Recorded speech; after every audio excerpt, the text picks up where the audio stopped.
Hartlik goeiemôre, mag die Here u baie ryklik seën en sy kosbare doel ook so in die hart en lewe bereik. Nou liewe vriende, 2 olifante vanoggend en ek mag dalk die vraag vir u vra, watter een van die twee dink u gaan storm of gaan enige een van hulle dalk die voertuig storm? Wel, die antwoord is nie een van die twee gaan storm nie. Hulle probleem is nie met die voertuig of die mense nie. Hulle twee se probleem is met mekaar. Die een wat sy kop so heen en weer swaai, liewe vriende, is ontevrede oor die ander ene, oor een of ander ietsie. En daar's gewoonlik 3 tekens wanneer 'n olifant storm. Die eerste ding is, die ore is wyd oop. En dan die tweede ding is, die kop is so bietjie agtertoe opgetel, dat dit bietjie hoër is. En dan die derde teken is, as mense dalk kan sien, dit maar van die kant af wees, is die stert is ook in die lug. En wanneer die stert ook in die lug is, dan moet ou beslis weet dat daar 'n storm gaan kom. Nou liewe vriende, so was daar ook 3 tekens gewees by die kruisiging. 3 tekens wat ons vanoggend vir u wil noem, waarop mense tog ag moes gee en vandag ook sekerlik nog ag moet gee ook. Die eerste teken was die geskeurde voorhangsel, Jesus wat die weg geopen het, sodat elke mens vrede met God kan verkry. Lukas 23 vers 45 sê, en die son is verduister en die voorhangsel van die tempel het middeldeur geskeur.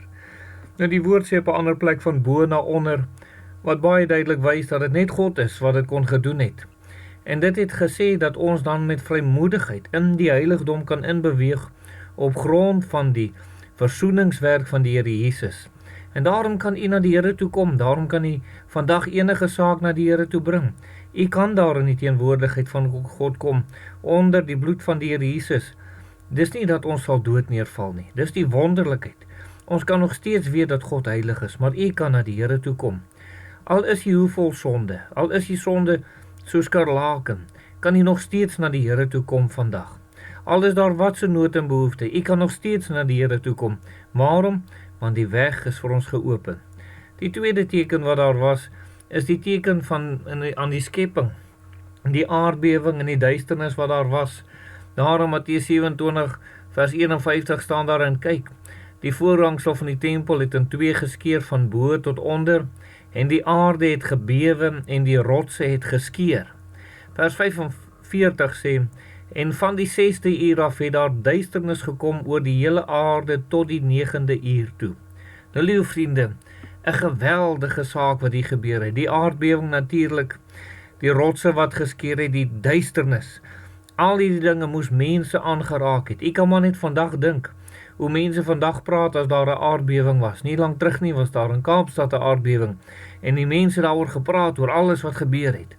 En weet julle vriende, baie duidelike teken weer eens van al die mense in Jerusalem en omstreke, dat die Here is, God het sy lewe kom gee, sodat mense gered kan word. Dat dit wat hulle besig was om te doen, dat hulle waarlik die seun van God gekruisig het. En weet jy, so is daar ook dinge in ons lewe wat gebeur, drastiese dinge, groot dinge wat gebeur, dinge wat u nie kan vermy in die lewe en kan sê, jong, dit is maar toevallig of so nie. U is duidelik bewus daarvan dat dit is God wat in die lewe besig is om te werk. Of dit dalk is iets soos 'n aardbewing of duisternis, of dat die Here u uit doodsomstandighede gered het, maar dinge wat daartoe bydra wat u nie moet mis, dat die Here is besig om met u te praat. Die Here is besig om vir u te trek na hom toe, dat u in 'n lewende verhouding met hom kan kom. En daarom moet jy ag gee op hierdie teken van die Here ook, wat hy oor die lewe bring. Die Here het aan die kruis hierdie teken vir mense gegee, en daar is van hulle wat ag gegee het daarop.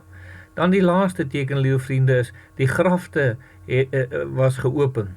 En dit het gewys op die opstandingskrag van die Here, die mag van God om sekerlik mense op te wek. Matteus 27 vers 52 en 53 sê, en die grafte het oopgegaan en baie liggame van die ontslape heiliges het opgestaan.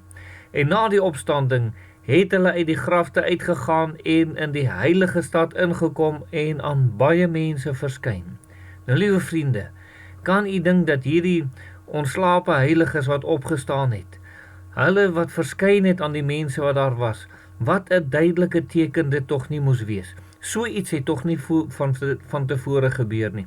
En die Here laat dit toe, sodat hulle moet weet dat die krag van God sekerlik in so geweldige magtig is dat niks kan hom stop nie. Die dood kan nie vir die Here Jesus vasgehou het nie. En ons weet na 3 dae die Here opgestaan, en ons weet die Sondagoggend vroeg, toe hulle by die graf kom, toe was die graf al reeds leeg, en toe die Here Jesus ook aan 'n klomp mense verskyn. En ons weet dit vandag, dat die Here leef. Nou liewe vriend, kan u nie vandag ook insien, dat die Here Jesus in u lewe wil kom werk? Hy het die voorhangsel, hy het die weg vir u gebaan, om met God reg te kom maak. Hy het sekerlik ook vir u kom wys die duisternis wat daar in u lewe is, en deur omstandighede met u kom praat, en dan kom die Here en hy kom wys ook, ek het die krag en die mag om te verlos en vry te maak, en ook op te wek, om eendag vir u saam te kan neem, hemel toe, as u gered is. Mag u ag gee op hierdie dinge, en mag die Here ook so vir u seën dan. Kom ons bid saam. Baie dankie Here vir die wonderlike liefde. Dankie Here dat u ook in ons lewe werk, vir ons duidelike tekens, duidelike boodskappe gee, dat ons met u kan regmaak en dat u verheerlik kan word. Amen.